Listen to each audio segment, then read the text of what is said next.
Yang kami hormati Bapak Aris Merdeka Sirait selaku Ketua Umum Komisi Nasional Perlindungan Anak, dan juga yang kami hormati Ibu Arzeti Bilbina SEMAP selaku anggota DPR Komisi 9 Bidang Kesehatan. Terima kasih Bu sudah hadir. Terima kasih juga kepada JPKL selaku mitra penyelenggara, dan juga kepada ibu-ibu serta rekan-rekan media atas kehadirannya. Masih dalam rangkaian menyambut Hari Anak Nasional, seminar kita hari ini akan mengusung tema untuk bayi, balita, dan janin harus bebas BPA.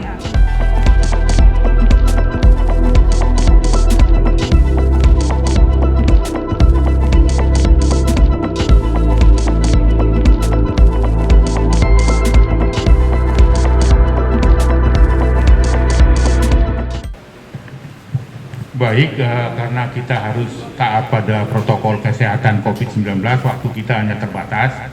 Karena ini kita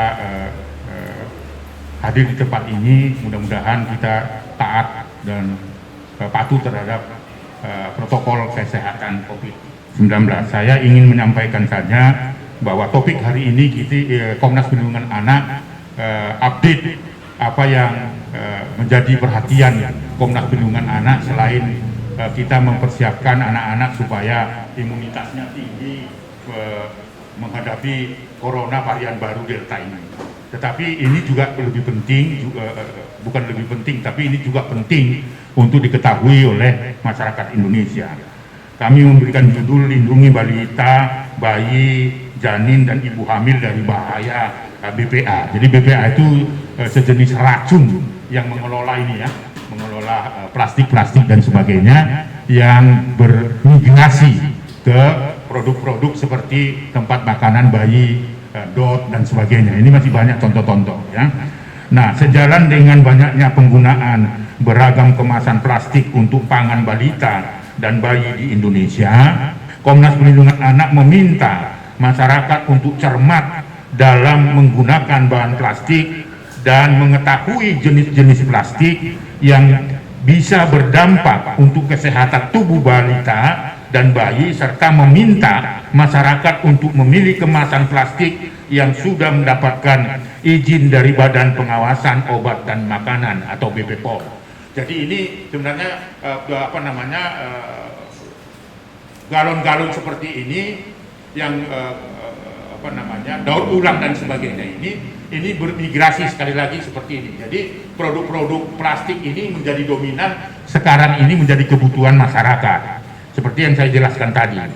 Sebagaimana diketahui saat ini aneka jenis plastik dengan mudah ditemukan di pasaran dan digunakan secara luas. Penggunaan plastik dapat ditemukan di kemasan pangan maupun perabotan rumah tangga. Plastik merupakan polimer sintetis yang telah lama digunakan manusia sejak lebih dari 70 tahun. Jadi sudah lama digunakan. Tetapi migrasinya itu seperti daur ulang sekarang kepada alat-alat dapur atau alat-alat pangan kita. Untuk itu perlu diingatkan kepada masyarakat, khususnya para ibu, untuk lebih selektif dalam memilih kemasan plastik yang akan digunakan untuk bayi dan anak-anak mereka. Hal ini sebagai peringatan bahwa tidak semua kemasan berbahan plastik dapat digunakan menjadi wadah makanan dan minuman, dan tidak semua kemasan berbahan plastik cocok untuk seluruh usia anak.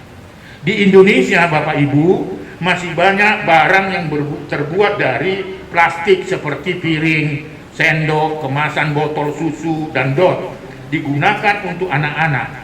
Apabila produk plastik tersebut terkena sinar matahari dapat membuat perubahan bentuk yang berarti ditemukannya bahan kimia dalam bahan baku pembuatan barang-barang tersebut. Banyaknya kandungan zat kimia dalam kemasan makanan dan minuman yang berbahan plastik. Produk dan kemasan yang beredar di pasaran wajib mendapatkan izin dari Badan Pengawasan Obat Makanan dan Minuman. Informasi ini wajib disampaikan dan diketahui secara menyeluruh kepada ibu di seluruh Indonesia. Oleh sebab itu, produk-produk yang terbuat dari plastik harus benar-benar diwaspadai karena tidak semua plastik memiliki izin edar yang aman bagi bayi, balita, dan janin. Dengan demikian, Komnas Perlindungan Anak mengimbau kepada seluruh ibu di seluruh Nusantara untuk tidak menggunakan produk-produk plastik secara sembarangan. Jadi saya kira ini peringatan kepada ya bukan kepada ibu-ibu aja sebenarnya ya, kepada bapak-bapak juga. Ya. Seringkali kan pembelian barang-barang ini dibebankan kepada ibu-ibu. Tidak, ini menjadi komitmen suami istri dalam sebuah rumah tangga. Untuk itu Komnas Perlindungan Anak mendesak Badan Obat dan Makanan, Badan Pengawasan Obat dan Makanan BPOM untuk memberikan peringatan. Nah, ini pentingnya, memberikan peringatan kepada konsumen pada label kemasan galon isi ulang yang mengandung BPA. Karena galon isi ulang yang terbuat dari bahan plastik polikarbonat banyak mengandung zat BPA yang dapat bermigrasi dan tercampur dengan air dalam segala bentuk kemasan. Plastik kemasan yang mengandung zat berbahaya harus ditandai dengan logo. Nah, ini. Jadi kita minta harus ada logo. Misalnya di sini sore ini di logo ini harus ada A7 atau berapa gitu. Kalau satu masih aman, ya. Tapi A7 itu berarti sudah berbahaya dan seterusnya. Itu saja sebenarnya kita minta di sini juga, supaya ini tidak bermigrasi kepada produk-produk lain yang menggunakan galon isi ulang dan sebagainya. Label peringatan konsumen itu perlu dicantumkan dalam kemasan galon isi ulang untuk melindungi masa depan bayi, balita, janin yang dikandung oleh ibu hamil agar tidak terpapar zat yang berbahaya yang dapat mengakibatkan terganggunya hormonal perkembangan organ tubuh dan perilaku serta gangguan kanker di kemudian hari. Jadi cukup berbahaya ya ini. Di beberapa ada data menunjukkan di beberapa negara seperti Australia, Belgia, Swedia, Kanada, Prancis dan Denmark, dan di tahun 2018 juga masih ada penelitian itu melalui lembaga internasional SGS, sebuah lembaga penelitian, mengeluarkan kompilasi regulasi dunia pelarangan BPA yang kontak dengan makanan dan produk-produk lain. Jadi ada penelitian itu sudah menguatkan. Oleh karena itu sekali lagi kita minta Badan POM itu memberikan peringatan-peringatan itu sama seperti apa yang ada di kemasan produk lain. Di tahun 2018, Bapak Ibu, Kementerian Kesehatan Republik Indonesia mengeluarkan pedoman bimbingan teknis perizinan pembekalan kesehatan rumah tangga. Salah satunya botol untuk balita dan bayi yang harus ada sertifikasi bebas BPA. Demikian juga di tahun 2021, Bapak Ibu. Jepang merilis BPA menyebabkan risiko autisme. Lalu FDA, sebuah lembaga penelitian di Filipina, juga mengeluarkan larangan BPA untuk botol bayi atau balita.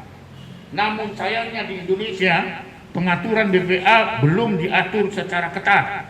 Oleh sebab itu ada baiknya kemasan galon isi ulang diberikan label BPA agar tidak dikonsumsi oleh bayi, balita, dan janin yang dikandung oleh ibu hamil.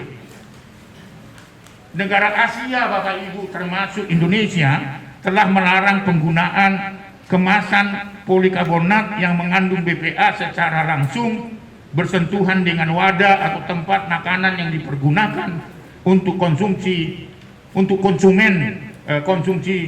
bayi, balita dan janin pada ibu hamil. Contoh produk dapat diketahui seperti botol bayi untuk balita, dikarenakan galon guna ulang atau galon isi ulang selama ini memiliki paling banyak konsumen yang menggunakan wadah plastik polikarbonat yang tentu saja mengandung BPA. Kepada BP POM sebagai badan yang memberikan perizinan peredaran obat dan makanan sesuai dengan standar keamanan pangan dan seterusnya. Sebagai regulator, Komnas Perlindungan Anak mendesak agar BP POM memberikan labelisasi terhadap galon isi ulang yang beredar di wilayah hukum Indonesia, terutama pada isi ulang dengan kode daur ulang nomor 7 perihal peringatan konsumen. Misalnya apa?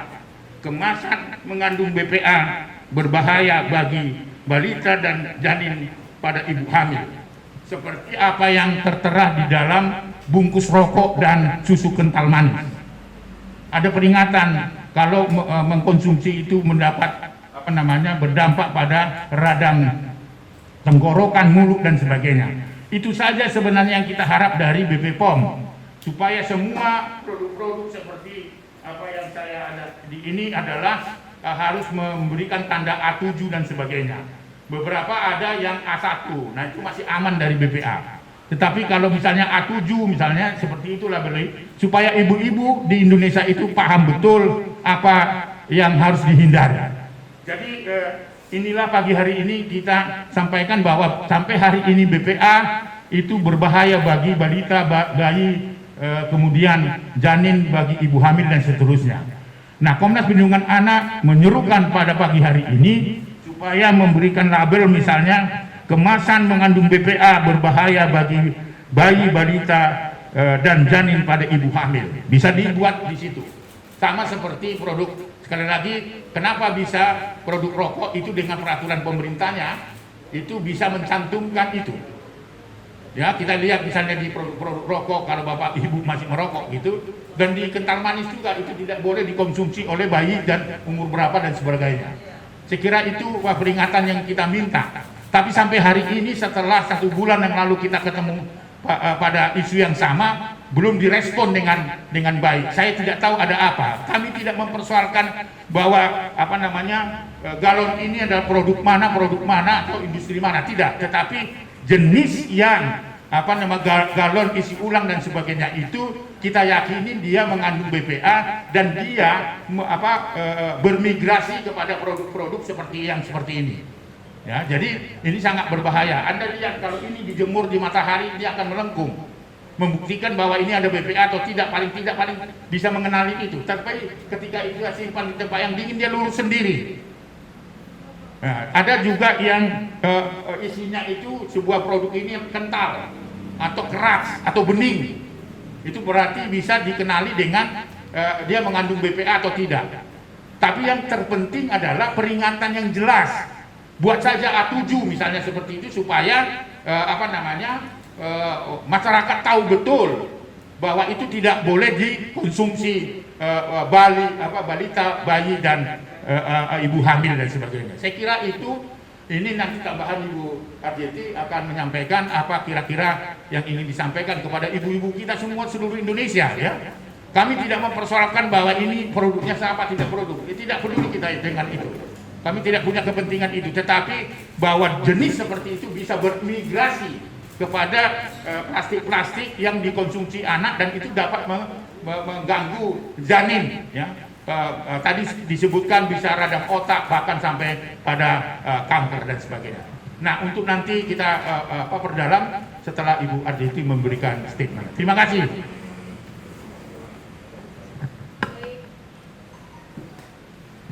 Baik, terima kasih kepada Bapak Aris Merdeka Sirait atas sambutan dan pernyataannya. Selanjutnya kami persilahkan kepada Ibu Arzetti Bilbina untuk memberikan sambutan serta pandangan terkait topik yang kita angkat pada acara pagi hari ini. Terima kasih MC. Bismillahirrahmanirrahim. Assalamualaikum warahmatullahi wabarakatuh.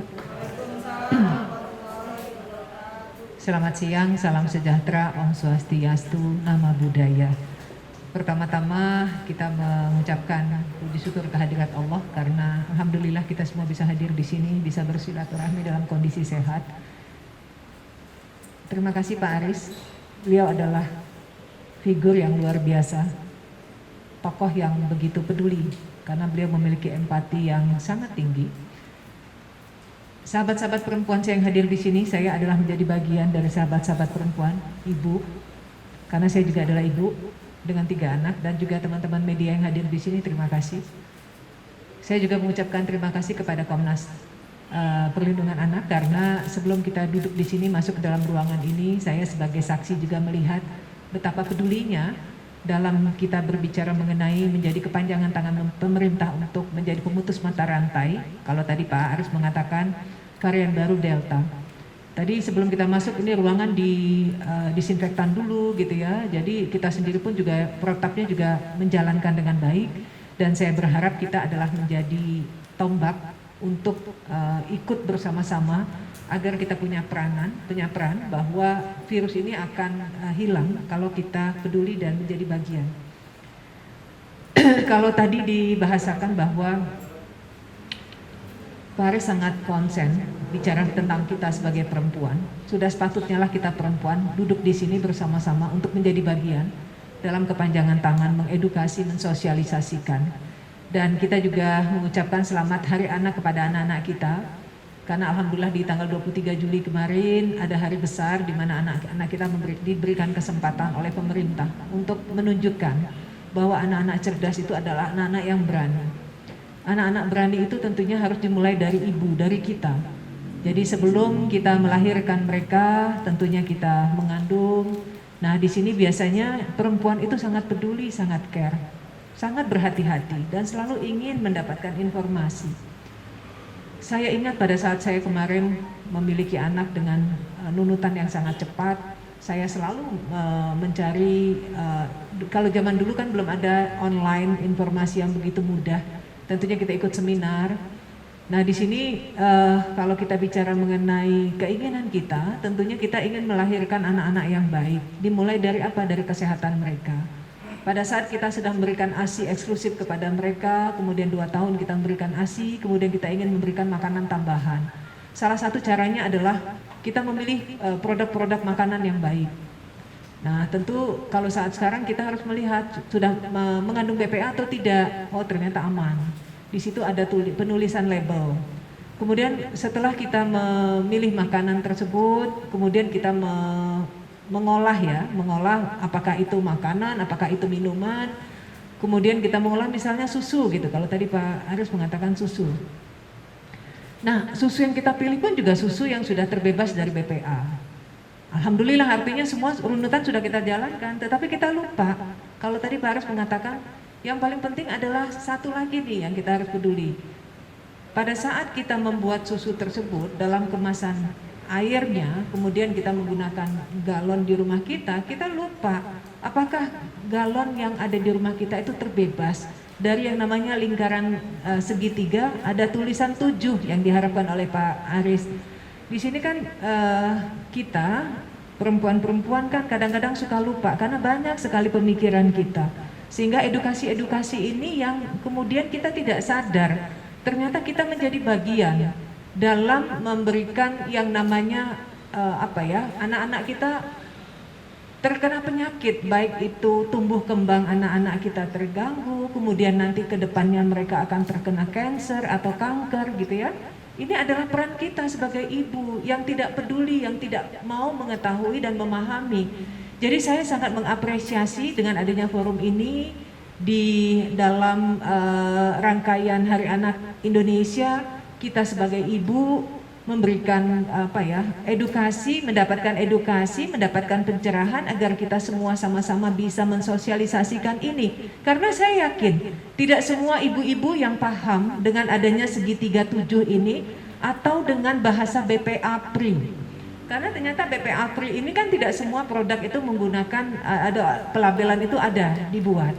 Kalau kemarin pada saat saya diajak oleh Mas Iris, saya kemudian baru melihat, saya aja gitu ya, istilahnya yang kita sering berkomunikasi, oh ternyata botol yang saya beli ini BPA free nih, wah aman dong gitu ya. Tapi saya ternyata pada saat melihat produk-produk saya yang lainnya yang menggunakan bahan plastik, yang sebetulnya BPA free ini kan itu menjadi bagian untuk membuat kemasan plastik ini menjadi keras gitu ya, kokoh gitu ya.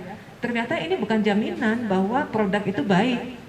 Ternyata yang harus kita perhatikan sebagai seorang ibu adalah di mana kalau kita melihat atau membeli satu produk itu, kita melihat dia bening dan kemudian bisa dikremes gitu ya, itu ternyata produk yang baik, yang bagus. Nah di sini peran kita, kebetulan saya juga ada di Komisi 9, saya mengapresiasi juga untuk BPOM. Selama ini juga mereka sudah membuat FGD, sudah melakukan uji klinis gitu ya, sehingga kemudian di sini nih peran antara kita sebagai perempuan, kemudian peran Komnas Perlindungan Anak, peran teman-teman media untuk terus mendorong pemerintah, khususnya BPOM, untuk segera melabeli, sehingga kemudian ini edukasi yang sangat baik karena kepentingannya adalah kita sama-sama. Kalau hanya sebatas Pak Aris saja dengan teman-teman yang ada di Komnas, atau mungkin teman-teman media saja, atau kita sebagai ibu-ibu saja gitu ya, tidak akan menjadi bagian yang sangat penting. Artinya pemerintah juga ikut campur tangan, ikut andil, kemudian kita bisa bersama-sama memberikan suara dari masyarakat kepada BPOM yang memang mereka sendiri sudah peduli untuk segera melabeli, memberikan informasi, edukasi, sosialisasi, sehingga kemudian nanti ke depannya anak-anak kita akan menjadi anak-anak sehat, anak-anak cerdas, anak-anak yang terbebas, sehingga kemudian mudah bagi kita ibu-ibu untuk membeli satu produk dengan adanya pelabelan ini, sehingga kemudian oh ini aman bagi anak-anak saya. Jadi bukan hanya bicara mengenai makanan yang baik, tetapi wadahnya pun juga kita harus fokus juga, harus tahu juga, harus cerdas juga. Sehingga ini harapan kita semua, semoga saja kehadiran kita di sini terus memberikan kesempatan kepada anak-anak kita untuk mereka bisa menjadi anak-anak hebat, anak-anak cerdas, anak-anak yang terbebas dari berbagai macam penyakit yang sebetulnya kita orang dewasa tahu bahwa ini tidak baik untuk anak-anak kita, tetapi kita tidak memfasilitasi. Sehingga kemudian nanti generasi-generasi kita yang menggantikan Pak Aris, teman-teman media yang hebat-hebat di sini itu siapa? Kan kasihan kalau anak-anak kita tidak kita fasilitasi dan mereka diberikan ruang untuk mereka bisa hidup sehat, mereka bisa mencapai cita-cita mereka, dan insya Allah mereka akan menjadi pemimpin yang lebih baik lagi. Mungkin itu sedikit sampaian yang saya bisa sampaikan di sini, mewakili sebagai seorang perempuan, sebagai seorang ibu yang kebetulan saya juga ada bermitra dengan BPOM. Kami juga mengapresiasi dan meminta kembali untuk BPOM segera melabeli kemasan-kemasan yang memang notabene menginfokan kepada kami sebagai perempuan, sebagai ibu, dan juga ibu-ibu lainnya yang saat sekarang ini sedang mengandung atau sedang hamil gitu ya, sehingga kemudian edukasi baik ini bisa tersampaikan dan tersosialisasi dengan sangat baik dan juga penting. Terima kasih. Wallahul muwaffiq ila aqwamit thoriq. Wassalamualaikum warahmatullahi wabarakatuh.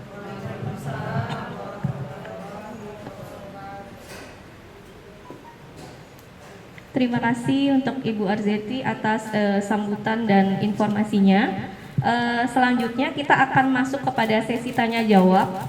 Mungkin saya persilahkan terlebih dahulu kepada ibu-ibu yang ingin bertanya untuk 3 pertanyaan terlebih dahulu. Boleh tunjuk tangan, ada ibu-ibu yang ingin bertanya? Baik, kalau tidak ada kita lanjutkan ke rekan-rekan media untuk 3 pertanyaan.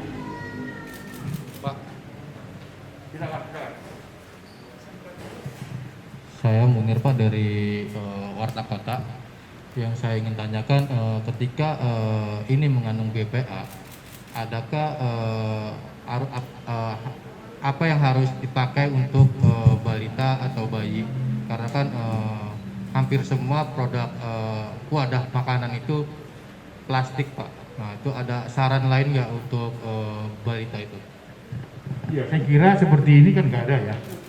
Kita minta produk-produk yang ada yang sifatnya impor kan sebenarnya, ada yang diproduk dalam negeri.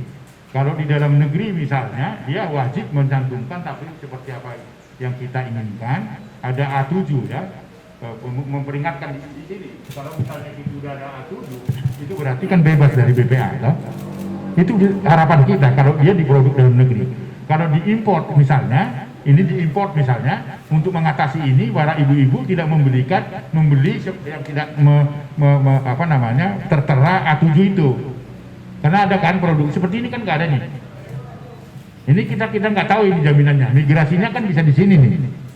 Jadi ibu-ibu bisa membelinya itu kalau dia ada A7. Itu sebenarnya untuk amannya ya. Badan POM itu punya hak atau punya kewajiban untuk melakukan itu. Bukan saja menilai isi dari sebuah produk itu kadaluarsa atau tidak, bukan begitu. Tapi produknya itu harapan saya. Ini juga misalnya ya bikin aja A7 itu, berarti aman gitu. Jadi kalau misalnya alternatif apa, ya sekarang produksinya kan semua produk plastik.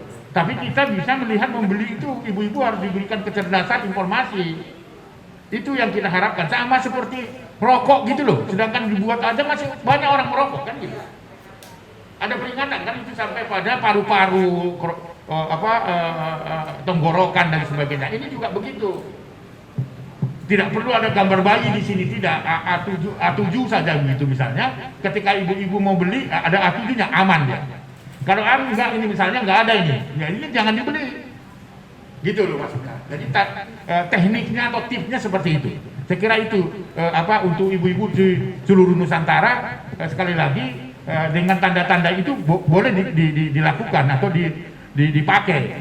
Tetapi mulai pagi ini kita minta supaya seperti tadi saya titip ke Ibu Ardiati supaya Badan POM sebagai mitra dari Komisi 9 itu segera mungkin membuat jelas gitu, jangan kecil gitu loh. Kecil gitu, jangan gitu, gede aja gitu. Saya kira demikian, terima kasih. Baik, untuk pertanyaan selanjutnya, baik silakan Pak. Silakan. Selamat pagi Pak. Terima kasih. Yang mau tanyakan adalah ini isi ulang, air isi ulang atau galonnya. Nah, kalau isi ulangnya kan menurut BPOM sendiri sudah uji klinis sudah dinyatakan lolos ya. Nah, untuk galonnya sendiri sebenarnya kalau di air isi ulang ini sudah ada ujian sampai 2 kali sampai memakai bahan mineral yang bisa dijamin gitu Pak. Kesehatan. Ini dampak yang seperti Bapak katakan itu, kalau saya juga di dunia kesehatan belum saya temukan. Saya belum temukan karena saya juga bergerak di bidang kesehatan.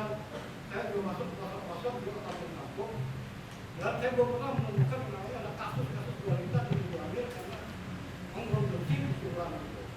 Kedua juga dari galon usulan juga belum pernah saya temukan bahwa ada rumah tangga gara-gara pakai galon usulan mengalami kanker atau apa gitu. Itu belum saya temukan. Tapi saya sepakat dengan permintaan daripada Bapak Menteri Lahir yang meminta label. Saya sepakat. Nah, kalau tidak solusinya adalah Deadcast atau Menkes itu memproduksi sendiri Pak. Jangan, jadi isi ulang itu harus melarang kalau ada galon isi ulang dari supermarket atau dari rumah yang tidak dikeluarkan produknya oleh Menkes. Itu aja solusi yang saya tanyakan, juga saya sampaikan. Terima kasih. Kalau saya Pak Abdul, saya dari media Radio Alisber, Tangerang, Banten. Terima kasih Pak. Terima kasih Pak Abdul sebelum Ibu Ardiati. Begini Pak, jadi migrasi dari BPA itu yang dari daur ulang ini Pak, itu akumulasi Pak. Jadi bukan dikonsumsi hari ini misalnya anak airnya dari galon ini lalu membuat susu, membuat dan sebagainya, itu akan langsung menimbulkan sebuah penyakit. Tidak Pak. Jadi dia akumulasi pada waktu-waktu tertentu dapat menyerang serangan otak dan kemudian bisa juga kemungkinan kanker dan sebagainya. Dia akumulasi Pak. Jadi tidak terlihat seperti saat ini kita sedang menghadapi corona. 4 hari, 3 hari kita tidak mendapatkan imunitas yang tinggi, bisa langsung kita ke rorotan gitu kan. Nah, tapi ini tidak, akumulasi ini cukup berbahaya karena apa? Ini akan mengancam masa depan anak. Karena bahkan sampai ke janin pun itu diancam, terancam artinya Pak, jadi akumulasi. Jadi yang lainnya adalah ini harus dilihat bahwa produk ini, pembuatan ini mengandung BPA Pak. Lalu kemudian air di dalamnya dia bermigrasi kepada air bermigrasi kepada bahan-bahan ini. Jadi ini juga harus diperiksa bahwa galon ini memang ada A7-nya atau tidak. Ini kan nggak ada ini Pak. Berarti kalau air masuk di sini dan dikonsumsi untuk bikin susu, bikin bubur, maka dia bermigrasi ke situ. Nah dampaknya adalah akumulasi terhadap bahaya itu Pak. Karena jelas-jelas BPA itu harus terhindari karena dia dapat berimigrasi ke tempat-tempat yang lain. Saya kira itu penjelasan. Ya saya juga bukan ahli kesehatan tapi menurut penelitian yang saya baca yang sudah dikeluarkan pada tahun 2021 ada update-nya itu menyatakan demikian. Akumulasi dapat menyerang janin dan sebagainya. Itu cukup berbahaya. Bagi ibu-ibu yang nggak tahu bahwa dia hamil ternyata janinnya itu bisa saja tidak sempurna seperti yang diharapkan oleh keluarga itu. Saya kira itu Pak, akumulasi ya Pak. Jadi bukan hari ini dia minum dan sebagainya langsung. Tadi akumulasi dan itu pembunuhan secara bertahap ya Pak. Kalau corona itu 2, 3, 4 hari imunitas kita turun, kita terus langsung diantar ke rorotan Pak. Terima kasih. Baik, terima kasih Bapak Aris. Mungkin dari teman-teman media ada yang ingin bertanya satu lagi? Sudah cukup? Baik, apabila sudah tidak ada, terima kasih untuk teman-teman yang sudah hadir, rekan-rekan media, para ibu dan narasumber. Kesimpulan yang bisa kita ambil bahwa batas ambang aman BPA janganlah disamaratakan.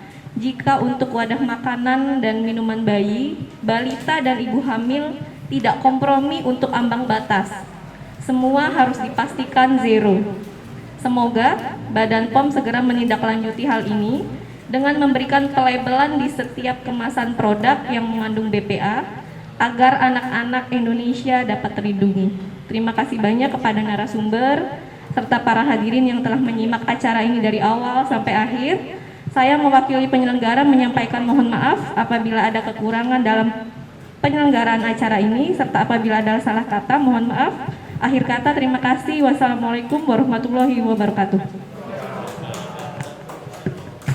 Baik, terima kasih untuk ibu-ibu yang sempat hadir di sini, sahabat-sahabat saya media yang memberikan perhatian pada acara hari ini. Mudah-mudahan kita bisa melindungi balita kita, bayi, janin, dan ibu hamil dari bahaya BPA.